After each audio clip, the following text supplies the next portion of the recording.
ప్రస్తుతం తెలంగాణ సిపిఎం పార్టీకి ఇన్ఛార్జి కార్యదర్శిగా ఉన్నాడు. ఆయన మహబూబాద్ డివిజన్లో, ఆయన జన్మస్థలం మహబూబాద్ డివిజన్.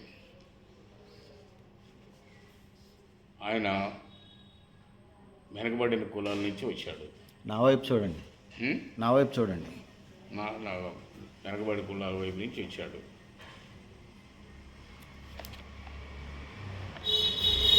ఆయన గ్రాడ్యుయేషన్, పోస్ట్ గ్రాడ్యుయేషన్ పూర్తి చేశాడు. ఎస్ఎఫ్ఐ డివైఎఫ్ఐ ఉద్యమాలలో ఆకర్షితులై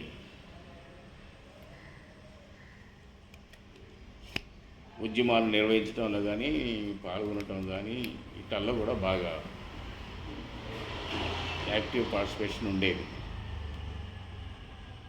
అట్లా ఆ రూపంలోనే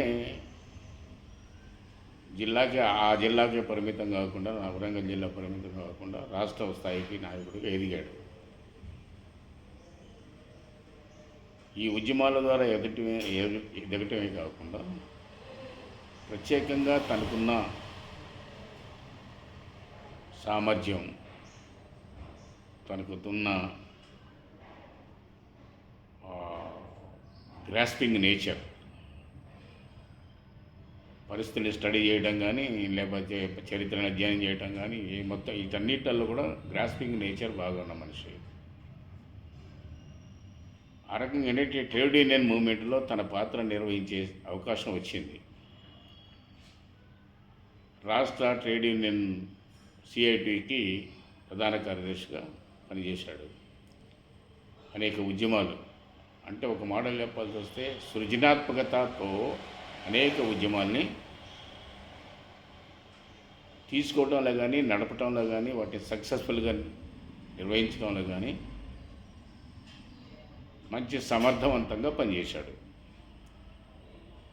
అట్లా రాష్ట్ర కార్మిక వర్గంలో, అట్లాగే రాష్ట్రంలో ఉద్యమంలో ఒక సముచితమైన పాత్ర నేను పొందగలిగాడు. అదే రకంగా ఆయన అందరి అభిమానాన్ని కూడా, రాజకీయంగా నాయకుడిగా కాకుండా వ్యక్తిగతంగా కూడా అభిమానాన్ని, ఉద్యమంలో ఉన్న ప్రజలందరి యొక్క అభిమానాన్ని చూరగొన్నాడు. దాని తర్వాత రాష్ట్ర సిపిఎం పార్టీ రాష్ట్ర సెక్రటరియట్ మెంబర్గా ఎన్నికయ్యాడు. సెక్రటరియట్ మెంబర్గా, అట్లాగే సిఐటియు నాయకుడిగా, అటు పార్టీ ఉద్యమాన్ని పటిష్టపరచడంలో, అట్లాగే ట్రేడ్ యూనియన్ మూవ్మెంట్ని ముందుకు తీసుకోవడంలో ఆయన సముచితమైన పాత్ర నిర్వహించాడు. మంచి సమర్థవంతంగా వ్యవహరించగలిగాడు. దాని తర్వాత ఆయన కేంద్ర కమిటీ సభ్యుడికి కూడా ఎన్నికయ్యాడు. ఆయన మంచి వక్త, రైటర్. ఏ విషయమైనా మాట్లాడాల్సి వస్తే ఆ విషయాన్ని సమగ్రంగా అధ్యయనం చేయకుండా, ఇది ప్రజల సమస్యలు కావచ్చు, చరిత్ర గురించి కావచ్చు, ఏ కోణం తీసుకున్నా చెప్పాల్సి వచ్చినా ఆయన అధ్యయనం చేయకుండా దాని ఒక సబ్జెక్టుల గురించి చెప్పడానికి ఎప్పుడూ ఆయన పూనుకోడు. అధ్యయనం చేసి మాత్రమే దాంట్లో పాల్గొంటాడు. తన ప్రతిభని చాటుకోవడానికి చక్కటి పద్ధతి అది. ఆ రకమైన పద్ధతిని తను అనుసరిస్తాడు కొన్ని లక్షణాలు. రెండోది ఏంటంటే నాయకుడిగా అవి ఉండాల్సిన లక్షణాలు ఆయనకున్నాయి. ఒకటి, రాజకీయంగా ఒక విధాన నిర్ణయాన్ని నిర్ణయించడంలో స్పష్టంగా తన అభిప్రాయాన్ని చెప్పగలిగే వ్యక్తి. చెప్పటం కాకుండా చేసిన నిర్ణయాల్ని, మెజారిటీ నిర్ణయాల్ని అమలు జరపడంలో కూడా ముందు అందరికంటే అగ్రభాగంలో ఉంటాడు. భిన్నాభిప్రాయాలున్నా మెజారిటీ అభిప్రాయాన్ని అమలు జరపడంలో ముందే ఉంటాడు. అంటే నిర్ణయం చేయటంలో కీలకమైన పాత్ర ఉంటుంది. దాన్ని అమలు జరపడంలో కూడా కీలక పాత్రధారిగా ఉంటాడు. అట్లాగే పార్టీ నిర్ణయాల్ని, కట్టుబాట్లని, నిబంధనలని వీటన్నిటి కూడా పాటించడంలో అందరికంటే ముందుంటాడు.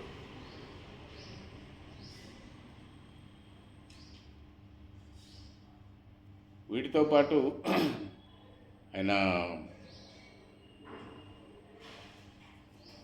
ఏ సబ్జెక్టుని గురించి మాట్లాడాల్సి వచ్చినా ఆ సబ్జెక్టుని అనర్గళంగా మాట్లాడగలడు, ఆ సబ్జెక్టుని న్యాయం చేయగలడు. ఆయన ప్రజాశక్తి మన నవ తెలంగాణ దానికి ఎడిటర్గా ఉండి అనేక సంక్లిష్టమైన విషయాల మీద కూడా చాలా వివరణాత్మకంగా విశ్లేషించి వ్యాసాలు రాసిన మనిషి ఆయన. అవి కూడా ఏంటంటే అట్టిపండు వలిసిపెట్టినట్టే ఉండవు, ఏదో సోజ్ చెప్పినట్టు కూడా ఉండవు. ఎంత రాసినా, ఎంత చదవాల్సి వచ్చినా మనకి ఎప్పటికప్పుడు అట్టిపండు వలిసినట్టే ఉంటాయి. అంత సూటిగా, స్పష్టంగా, ఖచ్చితంగా విషయం మీద ఉంటాడు. ఇక పార్టీ పద్ధతులు, నియమాలు, నిబంధనలు వీటిని తానుగా అమలు జరుపుతాడు, తానుగా పాటిస్తాడు, ఇతరుల చేత అమలు జరపడానికి ప్రయత్నం చేస్తాడు.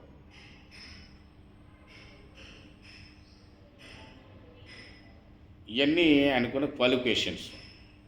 ఒక మాటలు చెప్పాలి, నాయకుడికి మొత్తం రాష్ట్రంలో ఉన్న అవగాహన, రాష్ట్ర పరిస్థితి, భౌగోళిక, ఆర్థిక, రాజకీయ, సామాజిక పరిస్థితులన్నిటి మీద అవగాహన ఉండాలి. ఇది ఆయనకి పుష్కలంగా ఉంది. రెండవది ఏంటంటే ఉద్యమం. ఆ ఉద్యమం నిర్వహించాలంటే ఈ రాష్ట్రంలో ఉన్న ప్రజలు, ఆ ప్రజల యొక్క విభాగాలు, అది ఎస్టీలు కావచ్చు, బీసీలు కావచ్చు, ఎస్సీలు కావచ్చు, ఎక్కడెక్కడ ఏ సమస్యలు ఉన్నాయి, ఏ ప్రజలు ఎక్కడ ఉన్నారు, వాళ్ళకున్న సమస్యలు ఏంటి, వాళ్ళ సంస్కృతి ఏమిటి, సాంప్రదాయాలు ఏమిటి, వాళ్ళ జీవన విధానం ఏమిటి, ఇలాంటి విశ్లేషణ చేయడంలో కూడా ఆయన దిట్ట.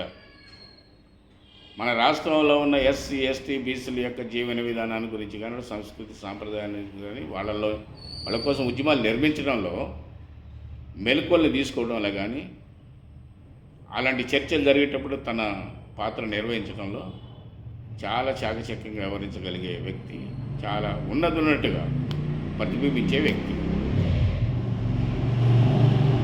అదే రకంగా ఇది ఈ అమౌంట్ అనేది ఆలోచించలేదు.